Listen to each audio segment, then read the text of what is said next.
여러분, 오늘 혹시 무슨 주일인지 알고 있나요? 네, 어버이 주일이에요. 여러분, 진짜 어버이날은 언제였죠? 5월 8일. 무슨 요일? 잘 알고 있네요. 우리 친구들 부모님께 뭐 해드렸나요? 나는 선물한 사람. 오, 선물. 나는 카네이션, 꽃 사드린 사람. 좋아요. 나는 편지와 내 손재주로 뭔가 만들었다. 편지도 쓰고. 잘했어요. 자, 여러분들이 뭘 드렸든 부모님을 향한 마음은 다 같다는 거. 자, 우리 소년부 친구들은 하루에 부모님과 한 몇 분, 몇 시간 정도 대화하나요? 자, 그냥 대답해 보세요. 길면 3시간? 자, 여기서 이 대화라는 것은 여러분들이 잔소리 듣는 시간 아니고요. 아침 인사 굿모닝 안녕하세요 같은 인사 아니고요. 엄마에게 혼나는 시간 마찬가지로 아닙니다. 일상적인 대화를 하거나 그런 이야기를 나누는 것. 그냥 얘기해 보세요. 어느 정도 되는 것 같아요? 1시간? 2시간? 자, 나는 1시간보다 적다. 나는 5시간이 넘는다. 좋아요. 자, 우리 친구들 아직까지는 부모님과 대화하는 시간이 굉장히 길 텐데 점점 갈수록 부모님과 대화 시간은 줄어들게 될 거예요. 왜 그럴까요? 학원도 있고요. 또 네, 좋아요. 다 그런 이유도 있겠지만 여러분들이 점점 한 살 한 살 먹어가 보면 느끼는 게 있을 거예요. 내 생각과 부모님의 생각이 점점 다르다고 느껴질 때가 있어요. 그래서 엄마가 이렇게 말하는데 그거 아닌 것 같은데 라고 생각이 들기도 하고 그런 반발심이 생겨가면서 점점 엄마와의 아빠와의 대화가 줄어들 수 있을 거예요. 그러면 우리가 부모님과의 좋은 관계를 유지하기 위해서는 우리들의 노력이 필요하겠죠. 물론 부모님의 노력도 필요하지만 오늘 에베소서의 말씀에서는 우리가 부모님과의 좋은 관계를 위해 어떤 노력을 하면 좋을지 말해주고 있어요. 우리 친구들도 함께 오늘 말씀 살펴보면서 우리 부모님께 잘 해드리는 소년부 친구들 되기를 바랍니다. 자, 에베소서는 누가 썼을까요? 바울이 썼어요. 그럼 바울이 어디에서 편지를 썼게요? 바울은 감옥에서 에베소 교회를 향해 편지를 썼어요. 우리 같이 에베소서 6장 1, 2절 한 번 더 읽어볼게요. 에베소서 6장 1, 2절 말씀 읽겠습니다. 자녀들아, 주 안에서 너희 부모에게 순종하라. 이것이 옳으니라. 내 아버지와 어머니를 공경하라. 이것은 약속이 있는 첫 계명이니. 아멘.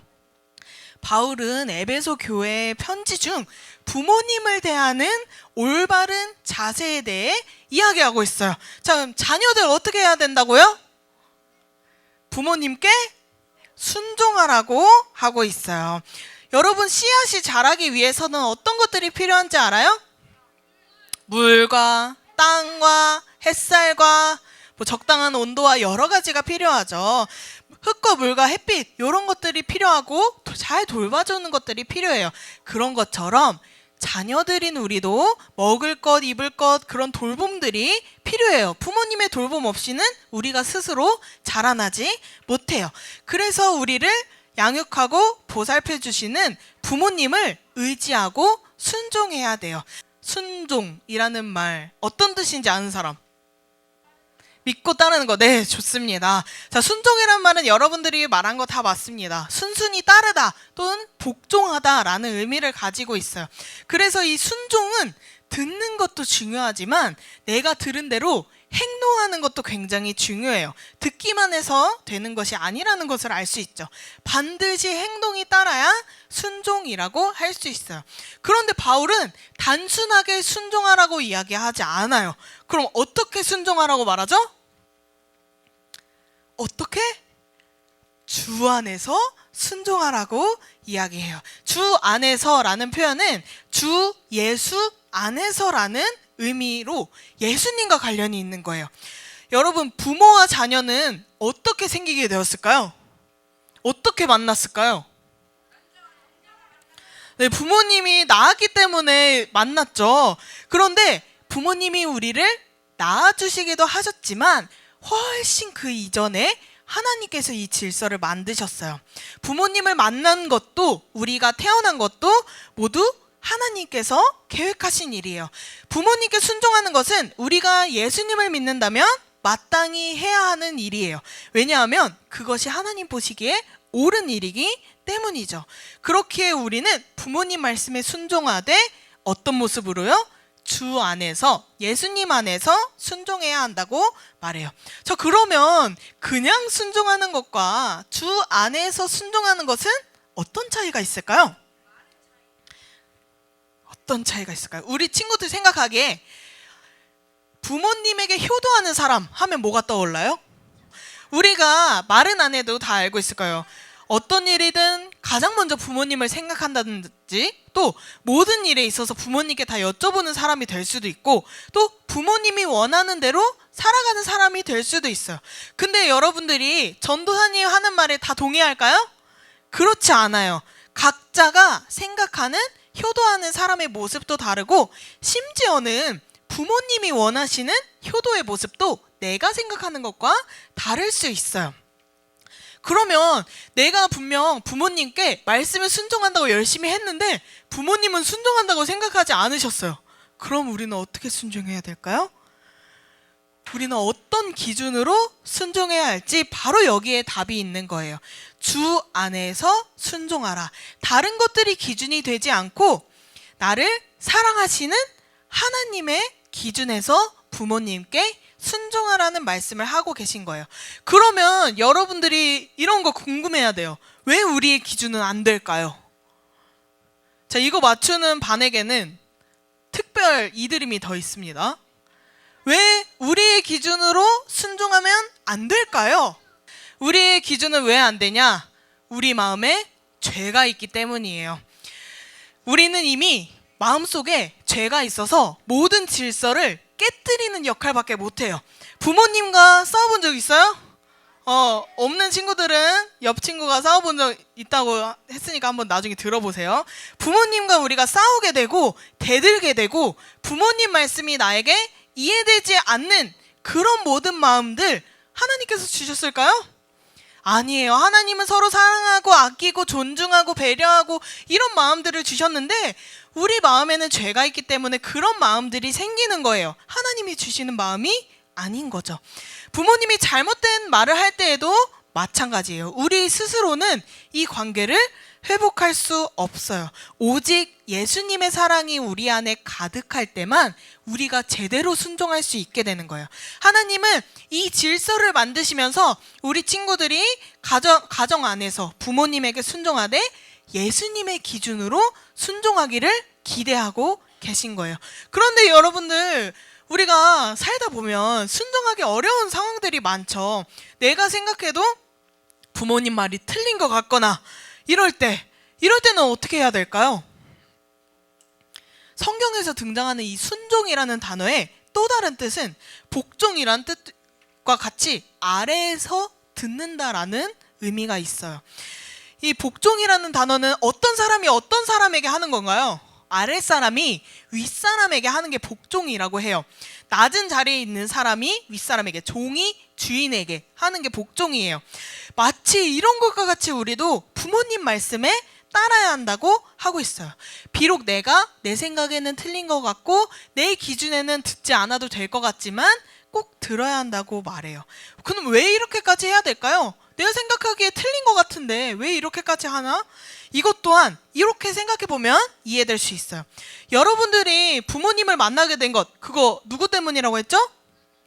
하나님께서 그렇게 지으셨기 때문에 우리가 만날 수 있다고 했어요. 하나님이 부모와 자녀의 질서를 만드시고 우리를 만나게 하셨어요. 그러면 부모님의 말씀에 순종하는 것, 누구의 말씀에 순종하는 것과 같을까요? 하나님 말씀에 순종하는 것과 같아지는 거예요. 하나님께서는 부모님의 말씀에 순종하고 부모님을 공경하라고 이야기했어요. 그래서 부모님 말씀에 순종하지 않는 것은 결국 하나님 말씀에 순종하지 않는 것과 같아지는 거예요. 특별히 바울은 부모를 향해서도 이렇게 이야기해요. 너희 자녀를 노엽게 하지 말고 오직 주의 교훈과 훈계로 양육하라. 이렇게 이야기해요. 이렇게 자녀를 대하는 모습이 곧 예수님의 모습과 같다고 이야기해요. 예수님이 이 땅에 오셨을 때 제자들을 사랑하셨어요. 어떻게 사랑하셨냐? 제자들의 발을 씻기심으로 낮은 곳에서 종들이 주인에게 하는 행동으로 제자들을 섬겨주셨어요. 심지어 예수님께서 십자가에 달려 돌아가셨을 때 그때 제자들은 어디 있었을까요? 몰라요. 도망갔어요. 그리고 심지어 베드로는 어떻게까지 해요? 난 예수님 같은 사람 모른다고, 그런 사람 전혀 같이 다녀본 적도 없다고 3번이나 부인했어요. 그런데 예수님을 버리고 도망갔던 그 제자들까지도 예수님은 다시 찾아가서 그를 위해 먹을 것을 주시고 또 회복시켜 주시고 다시 그의 마음이 상처가 치유되도록 사랑한다고 말씀해 주셨어요. 예수님은 이러한 온유하고 겸손한 자신의 모습을 제자들에게 배우게 하셨고, 바울은 이런 예수님의 모습을 가지고 부모들을 가르친 거예요. 그래서 우리는 부모님의 모습을 볼 때 부모님의 사랑도 느끼지만 예수님의 사랑도 배울 수 있어요. 그 부모님의 사랑의 모습이 예수님이 우리를 사랑하신 모습과 비슷하기 때문이에요. 하나님을 믿는 부모님의 모습과 말씀을 통해 우리는 예수님을 알 수 있고 그 말씀에 순종하면서 점점 예수님을 닮아가는 모습으로 자라게 되는 거예요. 그러기 위해 바울은 우리들에게 부모님을 먼저 공경해야 한다고 말하고 있어요. 공경이라는 단어는 사랑과 존중을 담아 부모님 말씀에 순종하는 거예요.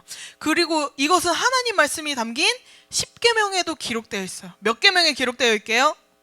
몇 계명? 5계명에 기록되어 있습니다. 10계명은 2가지로 나눌 수 있어요. 첫 번째는 하나님 사랑, 두 번째는 이웃 사랑인데, 이 이웃 사랑의 계명 중에 가장 첫 번째가 되는 계명이 내 부모를 공경하라 라는 계명이에요. 하나님은 부모님을 통해서 가정을 세우고 자녀를 양육하고 돌보는 책임과 함께 자녀들을 가르치고 지도하는 역할을 맡기셨어요. 그래서 하나님은 우리가 부모님을 통해 보고 배우면서 눈에 보이지 않는 하나님을 공경하고 사랑할 수 있도록 자연스럽게 가정을 통해서 배우게 하신 거예요. 우리 친구들도 부모님 너무 좋아하고 부모님 너무 사랑하고 있죠. 정말 소중하게 여기고 있죠.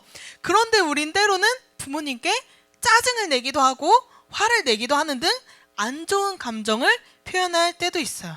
가끔은 내가 이해되지 않는 말씀을 하기도 하고 순종하기 어려운 부모님의 말들이 있을 때가 있을 거예요. 그럴 때 우리가 하나님을 사랑하는 일도 부모님 말씀에 순종하는 것만큼 어렵다는 것을 기억해야 해요. 마냥 쉽지 않고 또 내가 내 기준으로 생각한다면 내 힘으로는 할 수 없어요. 그런 일이라는 것을 여러분들이 기억해야 돼요. 부모님 사랑이 그냥 부모님 사랑으로만 끝나는 것이 아니라 그 너머에 있는 우리 사랑하시는 하나님의 사랑도 우리가 알 수 있게 되는 거예요. 예수님을 믿는 우리는 부모님을 공경하라는 오늘의 말씀을 기억하고 부모님을 예수님과 같이 사랑하며 공경해야 해요. 바울은 부모님을 공경하는 것이 약속이 있는 아주 중요한 계명이라고 했어요. 왜냐하면 부모님을 공경하는 것으로 시작해서 하나님을 공경하고 사랑하는 모습이 될 수 있기 때문이에요. 우리는 부모님의 사랑을 통해서 하나님의 사랑을 경험하고 부모님께 순종하며 공경함을 통해서 하나님께 순종하고 공경함을 배워가는 거예요. 그러면서 자연스럽게 하나님을 사랑하고 하나님이 기뻐하시는 그 하나님 나라의 백성으로 살아가게 되는 거예요. 그래서 끝까지 주님 안에서 부모님에게 순종하고 공경하는 여러분들이 되길 바라요. 여러분 할 수 있겠죠? 이미 잘하고 있는 친구들도 있을 것 같아요. 사랑하는 소년부 친구들, 대신 우리의 기준이 아니라 예수님의 기준으로 부모님께 순종하세요. 이것이 성경에서 옳다 이야기하고 있어요. 부모님을 존중하고 높여드리는 소년부 친구들 되길 바래요. 그렇게 한다면 하나님께서 나를 통해 우리의 가정이 작은 천국이 되게 하시고 그런 행복 속에서 더욱더 형통한 삶을 살도록 이끌어 주실 거예요. 우리 친구들 모두가 주 안에서 순종하는 모습을 통해 사랑 넘치는 가정을 이루고 또 그 안에 있는 하나님의 사랑도 가득 누리는 소년부 친구들 되기를 예수님의 이름으로 축복합니다.